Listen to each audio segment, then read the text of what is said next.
Okay, hey, my name is Gary, and I'm here to try and help you with Excel and sort of have you learn Excel with me. I've been using Excel for probably 15 years now, and it's a pretty amazing program in that it can do way more than probably 100 times more things that most users will ever even scratch the surface of. And if you work a lot with Excel spreadsheets, chances are there's a ton of time you lose every day just because you don't know there's certain things you can do in Excel. So what I'm going to do is just kind of pick random stuff to sort of start recording and showing you how to do it, and hopefully if you ever stumble across this video because you're looking for an answer to something, it helps you, or if you start to just watch the series because you want to learn to be better at Excel, then maybe that'll help too. So I could start with like super basics, but I don't know how basic to get. So I'm kind of gonna say that this video series is probably going to be for people who already kind of use Excel, but use it in a very basic rudimentary method. Maybe you already know that, for instance, if you want to add these two cells together, you can just type equals that plus that, and it's going to add it up for you, right? So let's assume you know all of that kind of stuff, but if you don't, well, I guess you learned that now. In this particular video, there's a thing that I think is very helpful for people to learn, and they don't even know it exists in Excel, and that's what's called the if argument. So if or if-then argument. So in this particular case, I've got I've got two formulas. So I've created a fictional poker winning category. It basically says, on this date I paid out this much, this is how much I won, this is how much basically I'm ahead or behind. And then this is the efficiency, like how efficient was I with my money. I took $50 and I increased it by 600% on this one, and increased it by 200% on this one. On this one I lost. On this one I lost. Okay? And then we could average all that, and I'm going to get into that in a second. But if you do spreadsheets, you've potentially seen this before. And the reason I put this efficiency column in here is because it was division. It divides that by that. And if you've ever seen these div/0 errors, you may not know what this means, but you see it all the time in your Excel spreadsheet anytime you have a cell with division. So in math, if you remember from math class, you cannot divide something by 0 because it just is an infinite loop. 0 goes into everything infinitesimally. So there's no answer to that question. If you ask divide something by something and this thing you're dividing it by is 0, then it's going to cause an error because you can't do that. So stop that. And tell your 8th grade math teacher I helped you out. So in this case, I'm going to show you how to fix that with an if-then argument. Okay? So we've got two formulas here. And what I've done is sort of, so I can fill these in without having to fill in my formula each time. I just copy my forms down a long list, and as I fill it in, like let's say I played again today, and let's say I bought in for $50, but I didn't win anything. So in this case, you can see it just went ahead and filled it in for me. I could have, like let's say each time added the formula in. So maybe I type this in and then I go up here and then copy it down again. So it's not like it's hard to do that, but sometimes with spreadsheets, you don't like, it's just an extra thing that you have to do. If I can create these formulas and just copy it all the way down, especially on a spreadsheet like at work or something like that, where you're doing this stuff all the time, that's just one less click if you don't have to do that each time. So what we want to do, ideally, is have this be blank until I put something in here, right? So how do we do that? Well, that's where the if-then argument comes in. So what we're going to do for this column is say, okay, and we'll start up here. This first one's a little different because this just starts it. The formula is different for the rest of them.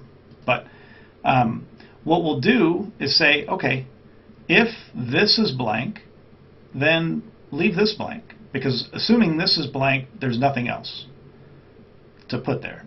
So we use an if-then argument. So this is the formula that gives me this answer. So the first thing I'm going to do is I'm going to write equals if, because that's the question we're asking, right?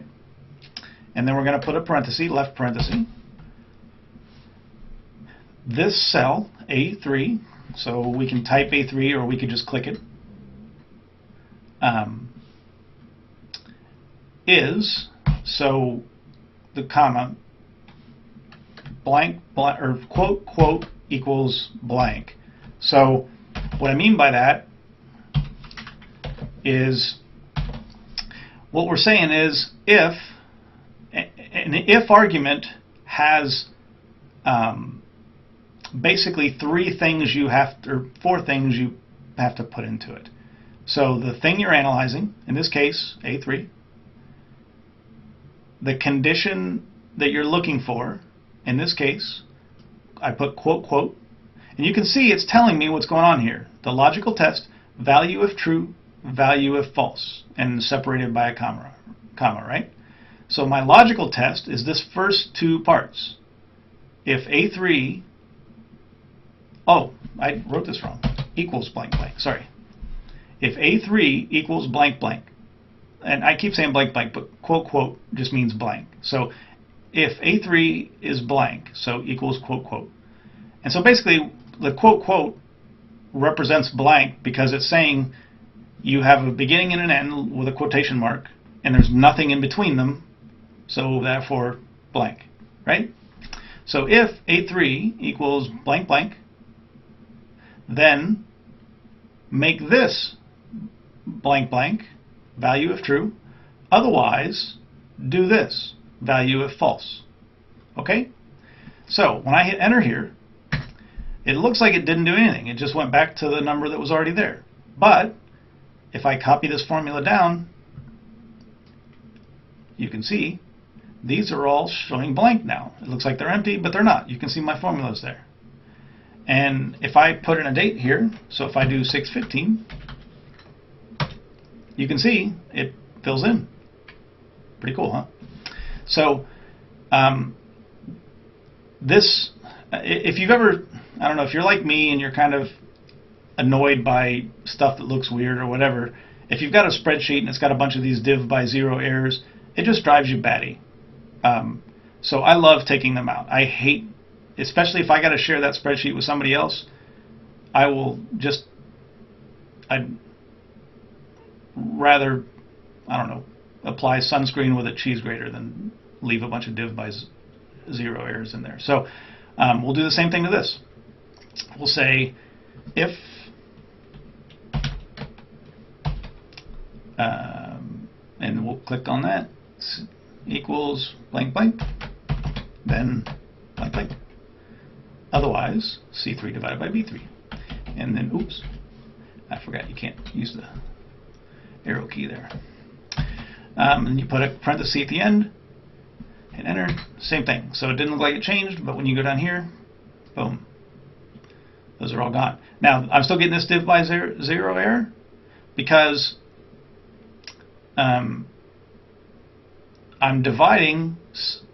First thing I did is I asked if this is blank, then make it blank. But it isn't blank. I got something in here. So as soon as I remove that, those go away.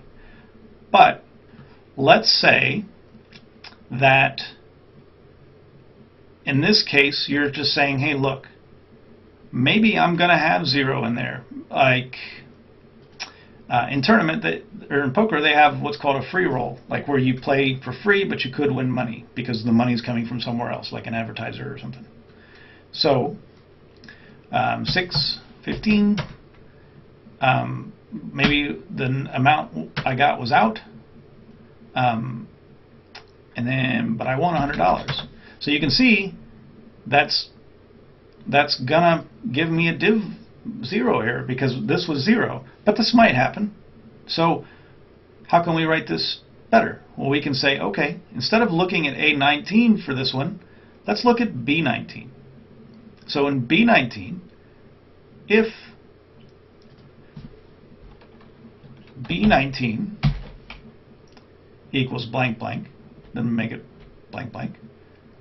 Otherwise, that by that. And so that doesn't follow it, but now we're looking at B19. So what else can we say? Well, we can also check a second. We can do what's called a nested if-then argument. So in this case, we want to do 2 tests. So if it's blank or if it's 0, right? So we've created this first if argument. If B19 equals blank blank, then return this. Otherwise, return that. But we can say if B19 equals blank blank, then blank blank. Otherwise, if we can put a second if argument in here. So we go if B19 equals 0, then blank blank. Otherwise, B19. So now in this case, we have to put a second quotation mark around there, and boom. Okay, so now what we said was if B19 is blank, then make it blank. Otherwise, if B19 equals 0, still make it blank. Otherwise, C19 divided by B19. So now we sort of solved our problem. But this doesn't look great because now it's a blind cell. So we put blank blank in here, but we don't have to use blank. We could put 0. So if I put $10 in here, now it gives me, it does my calculation. But if I put 0, it just puts 0 in there.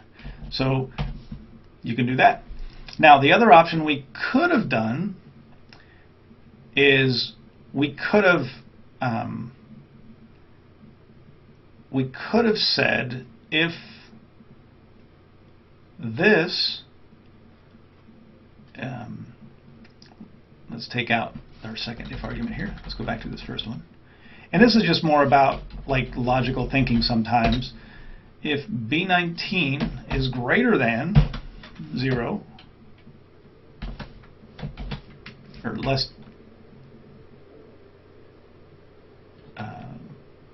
well, we're talking about dollar amounts here. So let's say less than 0.01, then blank blank. Otherwise, do that.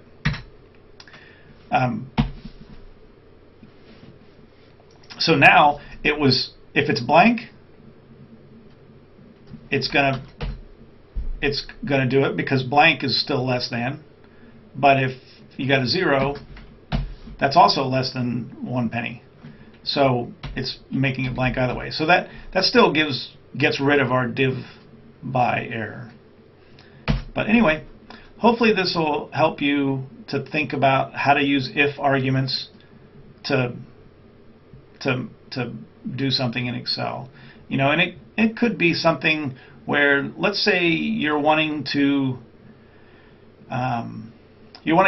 just know the difference between one thing and another, the absolute difference, right? So we got 300 from 50. We want to know that number is 250, but in this case, this number is greater than this number. Now over here, this number is greater than this number. So we could just write a formula that says equals this minus this, and that gives us the difference. But that's only true if the number is, this number in C is greater than B. But what if you want all these to be positive values? You just want to know the absolute difference. So you could write an if argument that says if C2 is greater than B2, then C2 minus B2. Otherwise, B2 minus C2. Otherwise, do it the other way around, right? So now, when I copy this down, you can see there's no negative values now. It's just figuring that out. So anyway, hopefully this is helpful. You've learned a little bit about an if argument. I'm going to try and record more of these as they come, so if you're seeing this video and it's the only video there, if we're somewhere around June 14th, 2020, there should be more to come. If it's 2 years from now and this is still the only video there, well, you know I gave up. But anyway, hope this helps. Thanks.